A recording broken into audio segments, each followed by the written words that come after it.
much of our lives inside, either in traffic at work or close eyed. How about we all agree that it's way overdue to take back our lives? I can work wherever now. You can work wherever now. Take your guard and let it down, 'cause you can work wherever now.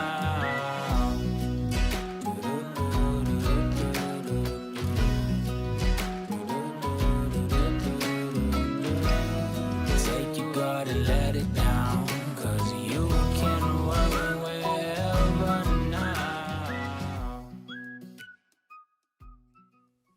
Welcome into the Work Wherever podcast. I'm your host, Roy Edwards. If this is your first time here, this is the podcast where we talk about remote work, hybrid work, the future of work, and all things automation. This is technically a tech podcast, but we do focus in on remote work, future of work, hybrid, which is why it's called Work Wherever Podcast, because we believe that the future of work is shutting down the office space, giving employees back their life, and allowing them to carry on as if every day is Saturday, which is the trend. That's the theme. That's the driving force behind this show, is live every day like it is Saturday. And so today we're going to get into how to lead in a hybrid environment. So hybrid, for those of you who are unfamiliar with the term, would be a mixture between office employees. So you have an office space, you have members who are still in that office space, which could be a warehouse, it could be frontline workers, it could be sales reps, it could be whoever, it doesn't have to be physical cubicles that we're talking about here, right? Your workforce can still be remote out in the field, right? You can still have your first line workers that are out in the field, or you can have frontline workers who are in an office space. So, but whatever the makeup is there is some capacity of members in a physical location where they are together collaborating, and then a non-physical location of hybrid remote employees. And when I say hybrid remote employees, I mean that employee might come to the office once a week, once a month. Doesn't matter how many times, but that's the idea of the hybrid work environment. Similar to in cloud computing, you have the cloud, which is everything to somebody else's servers, right, that you pay month to month, or maybe you have purchased it outright in a dedicated server or something like that. But you're paying per usage of the application in a cloud environment, so it's running on multiple servers. That's what cloud means, right? Cloud is not like it's sitting in the sky somewhere. Cloud is somebody else's servers that you don't have to maintain, and they are responsible for the physical security and the physical well-being of those servers that you no longer have to care about. Hybrid, in that sense, would be you still have some on-premise servers that you maintain. Maybe you have one or two servers in your server room, and then the rest are in a cloud so that you can scale up and scale down relatively quickly. Same thing would be with the hybrid environment for your human resources, where like we have an office space, technically, nobody's there, but we have it where we can scale up if we need be. We can go and everyone can meet in a conference room if we really wanted to. We could take over the whole floor. We could do, there are scalable capabilities within a remote or hybrid remote office space, which, WeWork was a big one. There's Regis, I think, is one. We use a local company. I think it's JLL, or JJL or something. But there's tons of them out there, right? Just Google like remote office space, and I'm sure there's like 15 in a 10-mile radius of you. They're everywhere. So, but this trend in hybrid remote, which was extremely escalated through the COVID crisis, pandemic, whatever you want to call it, the 2020. Prior to 2020, there were still remote workers, I being one of them, but it was less common. And it certainly wasn't talked about as it is talked about today. Capital Presence, when we became a company in 2016, our original hashtag was Work Wherever. That was our original hashtag. And I had a CMO at the time, uh, and I pitched him and I said, hey, I think that we should run a campaign called Don't Go to Work. And the idea behind it would be that you shouldn't go to an office space, that you should allow your team to work wherever. That should be the running. Don't go to work. I purchased the domain, don't go to work and everything. And I ran this. I wanted to run this campaign. I did run it small, but he nixed it not because he wasn't forward thinking or anything like that, but it just wasn't widely accepted. He didn't believe that, and he was probably right, that at the time that sort of a campaign would go over well with enterprise organizations because, and the statistics showed, that at that time organizations wanted their employees in the office, which prior to COVID, I'm reading a statistic now from McKinsey. It says that 99% of executives expected employees to spend more than 80% of their time in a physical office space before COVID-19. So that was a study that they had run, which 80% of the time, that is 4 days a week. So you get 1 day a week remote, which was pretty common. That there were a lot of federal organizations, enterprise organizations, where remote work was possible, but you were still going to the office more so than you were remote. It was very rare that you had a 5-day remote work, and if you were a 5-day remote work employee, it was possible that you were still at a office space of some sort. You weren't at home. Now, I was, but it was very commonplace for, if you worked for a technical contracting company that contracted to a larger enterprise or to a federal government organization, that you worked from your contractor's location and supported your client remotely. So if you were supporting the Army, so to speak, and the Army client was out of California, then your work location was at an office building in Virginia, for instance. And then that is how you supported the client. You were still at an area that had high-speed internet, which was a lot of the reasoning behind working from an office location like that, is you had like a T1 or you had an Ethernet, whereas at home maybe your internet wasn't as good, as fast. But internet has certainly caught up over the last 5, certainly 10 years. And even over the pandemic, where we're starting to see more hybrid or high-speed internet access. We see the increase in things like Starlink and stuff like that, where it's no longer the satellite plug-and-play, pay-as-you-go type internet, where you starting to see this faster internet to more rural environments. That certainly plays a role. Now, post-COVID, they ran a similar survey, and so now it's shared by a mere 10% instead of 80%. But the thought process is a mere 10% that those employees would be expected to come into the office. So 10% is less than once a week. So that's pretty wild, the difference and change there. So what has sparked that change? Well, now COVID has certainly opened the eyes of many to say that, maybe we are overstaffed. Maybe we can do more with less. That's certainly part of this. Maybe members of our organization are more productive. Maybe we've spent a lot of money on the digital infrastructure of our organization, and we want to see this through automation, because this is the future of work. I believe it's that.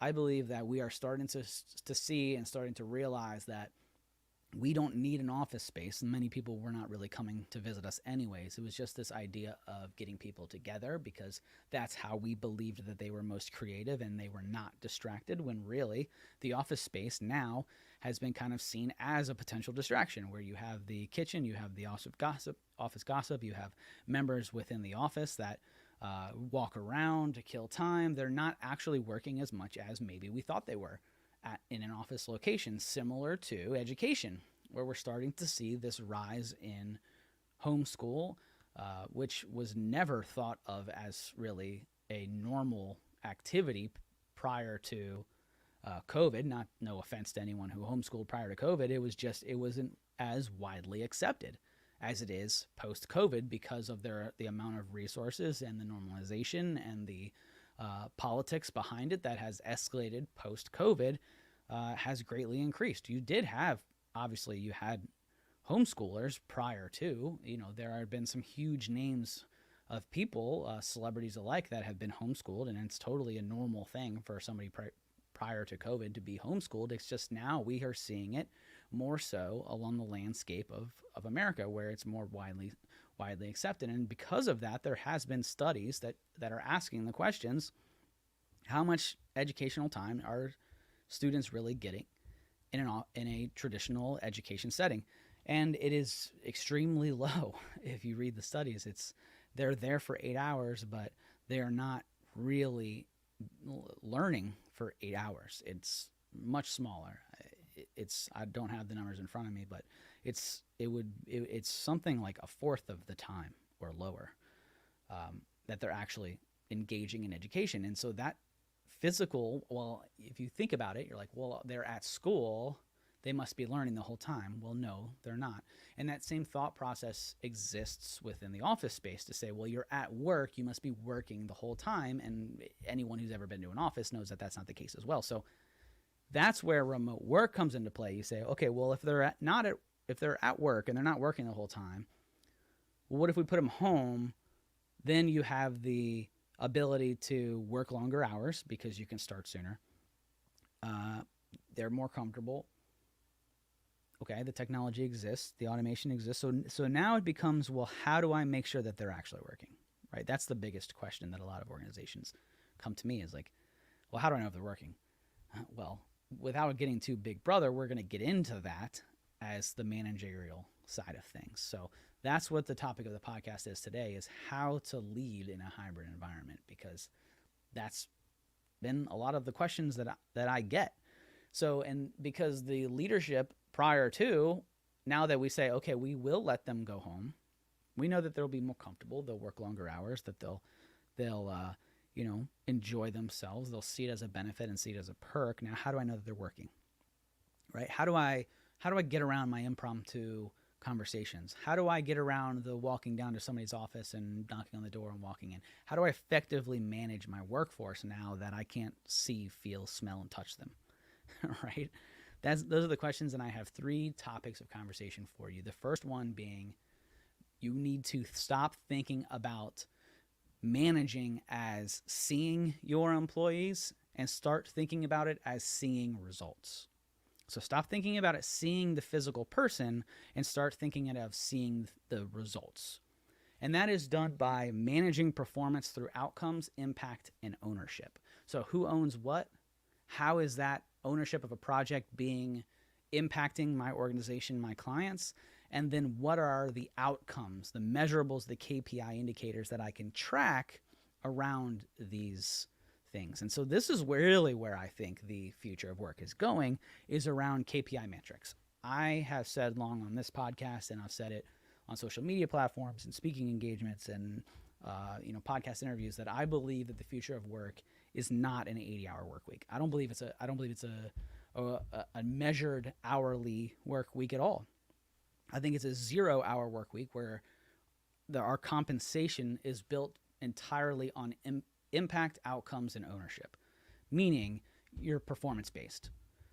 So you are a performance-based employee where you can clearly articulate what it is that you got done in a given week, what is assigned to you, what do you have ownership of, and what the impact of your outcomes made on an organization, meaning I did X and it generated Y for the organization. And so we do that internally through Azure DevOps. And so Azure DevOps is a tool, it's a board. There are a bunch of other boards out there. It's essentially a Kanban board built for the Agile Scrum experience, but you don't necessarily have to use that tool. If you're using Microsoft Enterprise licensing, it's free to you. So you can, I believe it's like visualstudio.microsoft.com or something like that, or visualstudio.yourdomain.com. But it used to be called Visual Studio Team Services. Now it's called Azure DevOps. If you Google Azure DevOps, it'll probably pop up and you'll be able to log in with your company credentials, and then you have your free board. If you're not a Microsoft user, one, I don't know what you're doing. Kidding. But there are other tools. Jira by Atlassian is very similar. A lot of people have heard of Trello. And then even within the Microsoft platform, there is Planner and Microsoft Project as well, which we did a podcast on project management tools, that so you can go and check that out. It's where we talk about all the different ways that you can track what is that you're doing. And so on that board, you have your ownership, you have your accountability, you have a daily stand-up where you're asking your team members, what is it that you're working on? And then at the end of your metric period of time, we use 2-week sprints, you have your outcomes. So what are you responsible for every day? Hey, what are you responsible for? You tell me what you're responsible for. At the end of a measurable period of time, you have your outcome. What did you get done? And then at another measurable period of time, likely a quarter, you have your impact, which is management and managers can see through KPIs. They can say, we got X amount of outcomes done this month. Here are the members that got them done, and it had this impact on the organization. So that's the first step. The first thing that you want to do is what are your KPIs? What outcomes are you looking for? What type of impact are you looking for? And then how are you going to track ownership of these tools? That's step one. Number two here we're going to get into now is you need to do more building trust and togetherness within your organization, regardless of where they are. And you can do that really through 4 different talking points or 4 different avenues. One being reliability. So you need to be reliable. You need to when you guys say that you're going to have a meeting, you need to be on that meeting. When you are say that something is, you're going to do something, you need to do it. May your yeses be yeses and your nos be nos, right? You need to be reliable, because the less reliable you are as a leader, the more that your employees are going to slack off. So you need to, now more than ever, lead by example. There was a bad habit of leaders and managers in the office space to not be in the office, even though their employees were in the office. Maybe they would be out to lunch, or they'd be walking around, or they would be late to the office, or there was this idea that the manager or the higher ups, so the supervisors, could kind of willy-nilly come in as they please and didn't necessarily have to lead by example. But in a hybrid remote environment, that becomes extremely important to lead by example. It's always important, but it is doubly as important in a hybrid remote environment, because you have to set the tone. You need to be reliable. May your yeses be yeses, your nos be nos. Next would be acceptance. So in a hybrid remote environment, you're going to be dealing with a lot more things that you wouldn't be dealing with in an office space. There's the good and the bad.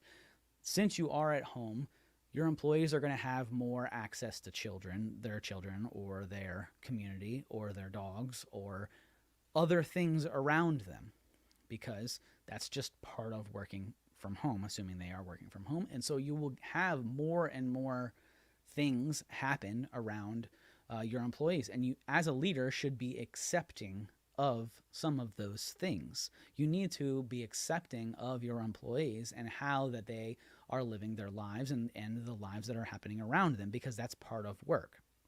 Okay?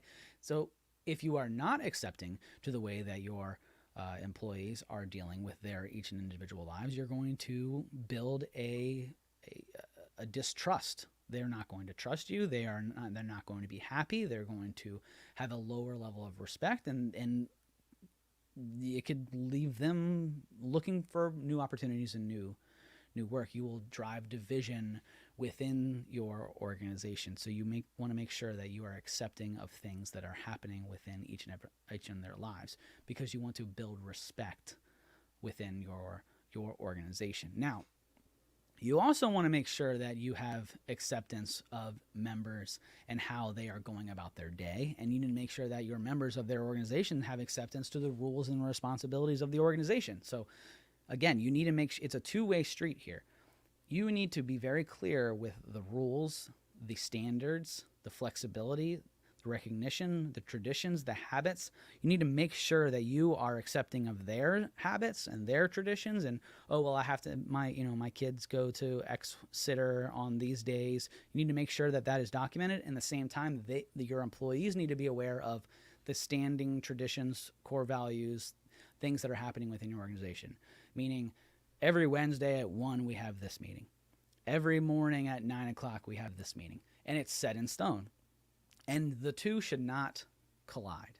And if they do collide, then there should be leave taken. There should be, things in place where you all need to have another type of conversation. But if I have employee A and they have to bring their kid to the sitter or daycare every Wednesday at 11, then we need to make sure that's documented somewhere within our organization so that if people go looking for them, client, internal, or otherwise, it's well documented as to where they are and we're accepting of this circumstance. Same should be known that every morning at 9 o'clock we have a stand up and everybody has to be there, and if you miss it, you are in trouble, and or you need to be taking leave, and it needs to be well documented prior to that you're not going to be on the call. That is the acceptance that the two sides need to have with one another in order to have a clean and clear relationship. The third one is openness. And so I define this as communication, and over communication is what we talk about as one of our core values within our organization. So there's a difference between communicating, like I think this, or I think that, or I feel this, or I'm open to feedback on this. And then there's another with totally pulling it into over communicating, where you're like, hey, I just want you to know this is not good or bad, but I just want you to know that this is happening. So you are over communicating your actions, because what you don't want to get to is a point where people feel discouraged to speak up, that they feel like they'll be in trouble for missing certain communication touch points, because what you don't want is you don't want a deadline to fast approach and the day before people telling you, hey, we're probably going to miss this deadline, because that's going to have repercussions on the client relationship as well. So if you are over communicating and you're saying, hey, this is where I'm at with this, I know the deadline is 2 weeks away, but I'm having troubles with this, I foresee troubles with this, and your guys are talking it out, it might be a little annoying in terms of how much you're communicating, but for the health of your employees and the business, it is an absolute necessity. Over communication is one of our core values, and it is something I live and die by, and that is really the reason why our organization has been so successful, is because we over communicate with our clients, to the point where our clients are like, you don't need to tell me that. And it's like, well, but I feel like I have to, just in case I want to make sure that you're in the know, and we're not living behind some steel wall. It is very much open and honest conversation, and you should encourage that throughout your employees, more so than just communicating if they have feedback. It's more than feedback. It is just what are they doing? How are you feeling? Are you sick? What's going on? Let's be open and honest, as overt as possible. Overly communicating, over communicate everything. Be extreme openness. The fourth one would be authenticity. So you need to make sure that you are authentic in everything that you all are doing. You should not be setting core values and then living a totally different way. You need to make sure that you are authentic to yourself and your organization as a leader. And you need to make sure that you are open and honest with your employees, so that you are, hopefully you have core values, that you are exemplifying those core values. You need to make sure that you are sharing professional backgrounds, that you're creating team rituals, that you are encouraging professional expression, that you are open and authentic with your employees, so that they will come to know, like, and trust you if they don't already, so that you build this team togetherness. Right? So the first one here is managing performance through outcomes, impact, and ownership.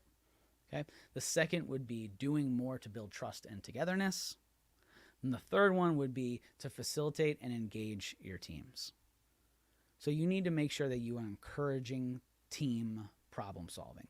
So oftentimes in a remote organization or a hybrid organization, people want to live in their silos. They will throw up their do not disturb on their Microsoft Teams, and they'll try to be keyboard warriors and stay to themselves. And then that's how problems arise. Because if you would just speak up and you over communicate, like we talked about in point 2, then you could bring in other members to assist. That does not mean that somebody is not good at their job. Okay, that's a fear that a lot of employees have. So if you are a hybrid remote leader, you need to make sure that you are open and extremely clear that you want teams to engage with one another, that we Don't see bringing other members in as an invasion of somebody else's project, but just the way that you operate as an organization. You need to encourage team problem solving. Because if you do not encourage team problem solving, and then you do have to bring somebody else in to help another employee with a job, it will be seen as a negative to the rest of the team, and that will lead to problems within your team and within your organization, because they will now see that member as incompetent, potentially. And that's just drives further division. It alienates that employee. Not something you want. So you want to make sure that you are encouraging team problem solving and encouraging team atmosphere so that everybody's engaged. And we do this internally through multiple ways, but one of the biggest ways that I've found is we talk about where we're going as an organization and getting feedback from all members. So I do this in two different ways. I will message my employees directly and say, hey, what do you think about this? What do you think our biggest weakness is? And get them conversating individually. But then I also bring it up in weekly or bi-weekly calls with the team to say, how are things going? What can we do right? What can we do wrong? What can we try differently? What can we do better? What can we commit to going forward? So that everyone knows that this is a very much a team effort going forward. We don't want to build this as a bunch of individuals acting individually, right? We want to build this as a team moving forward that we can only succeed if we are all together moving in the same direction. This is very much a thought process of a sports organization. If you have if you're familiar with team sports, they talk about fists a lot, right? So if you have five, I played basketball. I played a lot of sports, but basketball, they always talk about, five fingers on a hand, right? So you have your 5 fingers on a hand individually. And so individually, these are not very strong. My fingers are not very, very strong individually, right? And if I were to try and punch something or hit something, then, I'm really just slapping you. Might hurt myself. I'm trying to hit you with my fingers out, right? But if they work together and they form a fist is a lot more powerful, more dangerous, and can do a lot more than 5 individual fingers. That's the same general idea that you need to promote without the violence of a fist within your organization. You need to make sure that your teams are engaging and they understand that together they can accomplish a lot more than individually. And when you do that and you encourage members to have team problem solving, whether through activities or otherwise, then when something is happening on a project and you do bring somebody else in, it's not seen as a negative, it's just seen as the way you do business. And so this is a lot of DevOps in general. So those of you who are unaware what DevOps is, I have an entire course, a masterclass on DevOps. But real quick, DevOps, all it is the development team and the operations team together. Prior to DevOps, it was seen as the developers develop.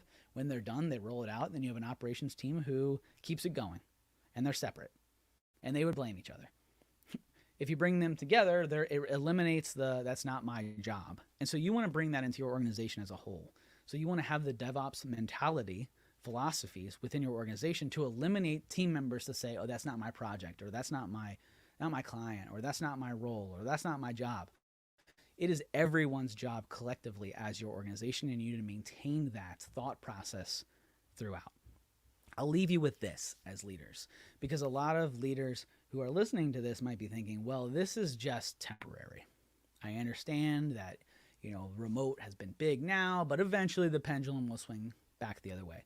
And I will say, no, that it won't. With the progression of AI and collaborative intelligence and automation, there's only going to be a wider span of hybrid remote workforces.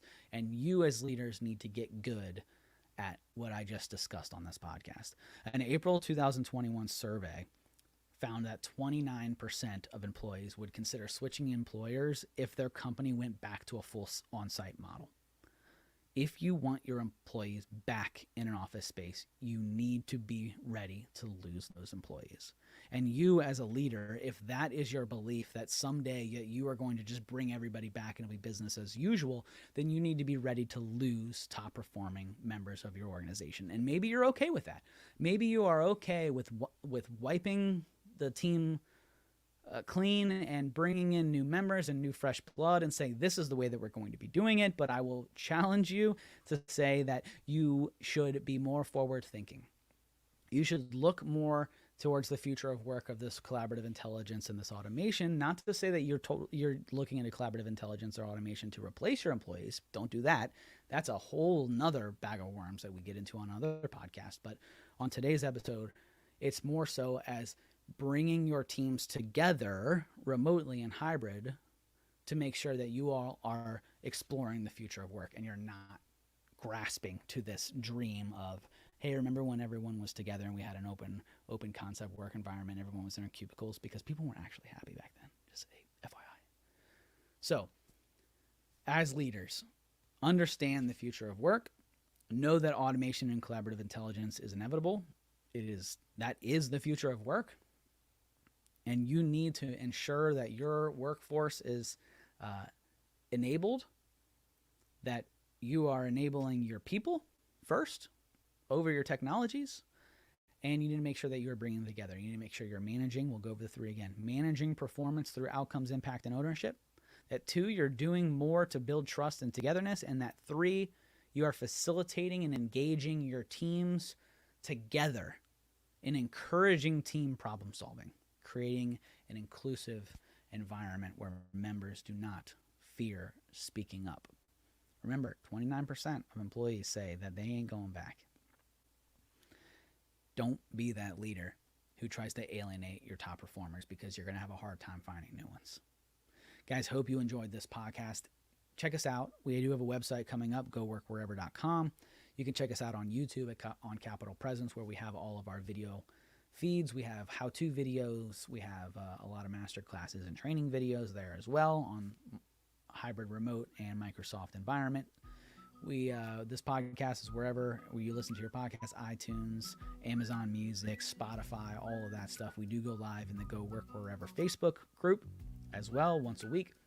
So if you go to facebook.com and go search Go Work Wherever, you'll find that private community. It is private because we want to make sure that only the right people are joining it, because this is a podcast for those who are forward thinking, who are thinking about the future of work, who are looking to grow in areas of collaborative intelligence and automation the right way, to make sure that they are still putting people first, people over processes and processes over technology. That is the way that we go about things here. We think that the office is the bad guy, but also AI is the bad guy, and we want to live in a very healthy place in between. So guys, go work wherever, be out in the nature, and live every day like it's Saturday.